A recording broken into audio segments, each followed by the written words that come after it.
obligated, like that's just what you're supposed to do. So I really did not know better. Have you ever heard a story that made you question everything you thought you knew about trust? A story about someone who seemed kind but turned out to be dangerous? This is the story of Anusa DeGiorgio, a young girl who trusted the wrong people at 14 years old. And what happened to her changed everything. For a very long time, Anusa stayed quiet about something that shattered her childhood. She stayed silent because she was scared. She stayed silent because she thought nobody would believe her. She stayed silent because speaking up felt more dangerous than staying quiet. But her silence protected the wrong people. Her silence allowed bad things to keep happening. And eventually, she decided she was done being silent. This is her story. It's not easy to tell. It's not easy to hear. But it's incredibly important. And if you stay into the end of this video, you'll understand something crucial about how predators work, how they find their victims, and how they manipulate young people into thinking everything is their fault. You'll learn the warning signs that Anusa missed. You'll hear the truth that took her years to speak out loud. Anusa grew up in New York City. She was a normal kid with big dreams. She wanted to perform. She wanted to be on stage under bright lights. She wanted people to see her and recognize her talent. She wanted to matter. She wanted to be somebody. When she got accepted into a performing arts school, she felt like her whole life was finally starting. Finally, she thought. Finally, her dreams were coming true. She was so proud. Her family was proud. She walked into that school feeling like she belonged somewhere special, like she was on her way to becoming the person she always wanted to be. At 14, most kids don't question adults much. They trust them. They believe adults know better. They think kindness is always genuine. They don't imagine that someone could smile at them, ask them friendly questions, buy them lunch, and be planning something horrible the whole time. Most 14-year-olds just don't think that way. That's when a woman started talking to Anusa. She seemed nice, normal, friendly, completely harmless.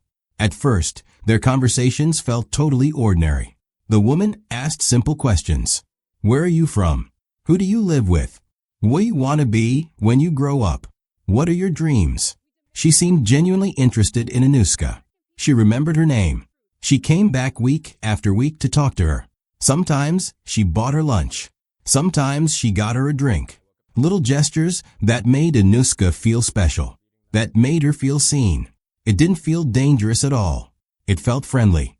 It felt like an adult actually cared about what she had to say. But looking back now, with years of distance and painful clarity, Anusa can see exactly what was happening.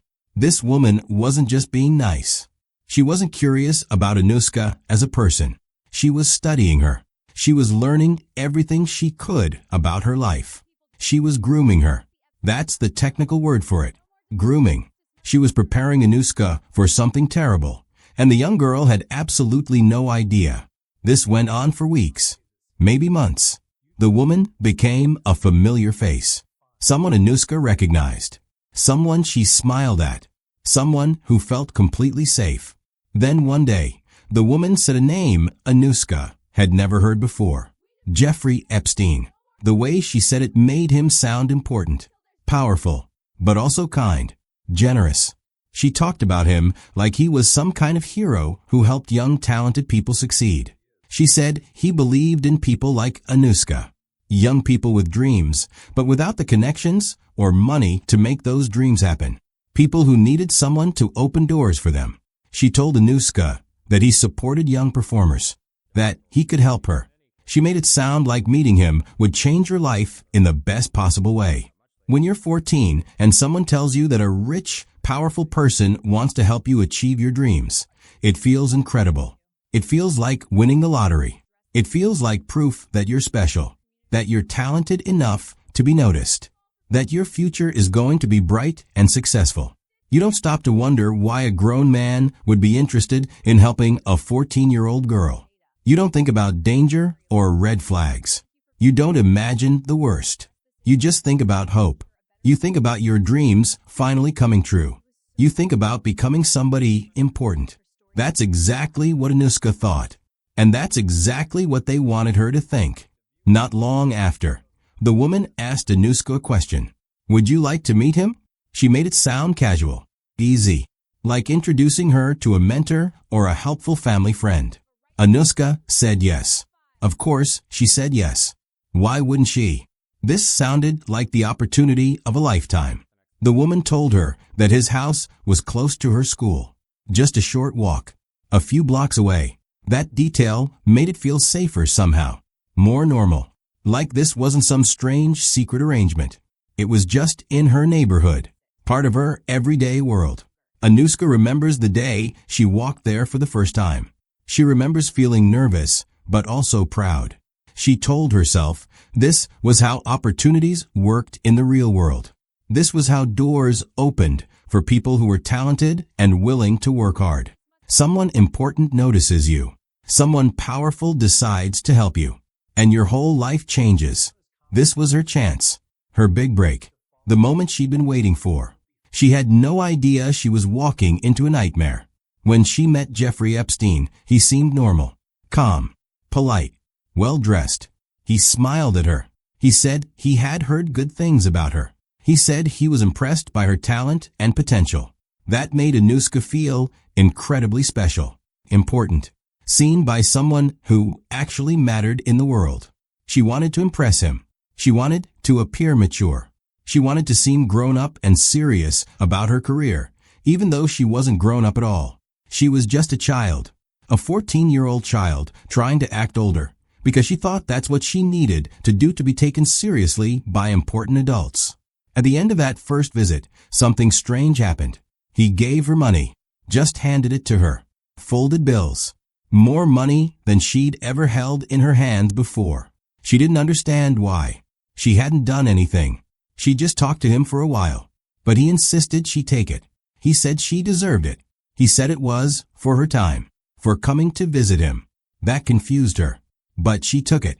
She didn't want to seem ungrateful or rude. And honestly, the money felt good. It felt like proof that this was real, that he really did value her and see her potential. Looking back, Anusa understands what that money was really for. It was to make her come back. It was to make everything that happened later feel complicated and confusing. It was designed to make her question whether she had somehow agreed to something, whether what happened was somehow her fault. But she didn't understand any of that then. She just felt special, chosen, lucky to have this opportunity. The woman asked her to come back. She said Epstein liked her. She said he wanted to help her career. She said this could be really good for her future. So Anusa went back. Again and again. And each time she visited, things got a little stranger, a little more uncomfortable, a little more wrong. She told herself she was overthinking things. She told herself this was just how wealthy, important people lived. She told herself she should be grateful for the opportunity she was being given. But deep down, something felt off. She just didn't know how to name that feeling yet. She didn't have the words for what was happening. And she definitely didn't know how to make it stop. That's how it starts for so many victims. Not with obvious danger. Not with immediate fear. But with kindness. With opportunity. With someone making you feel special and important before they hurt you.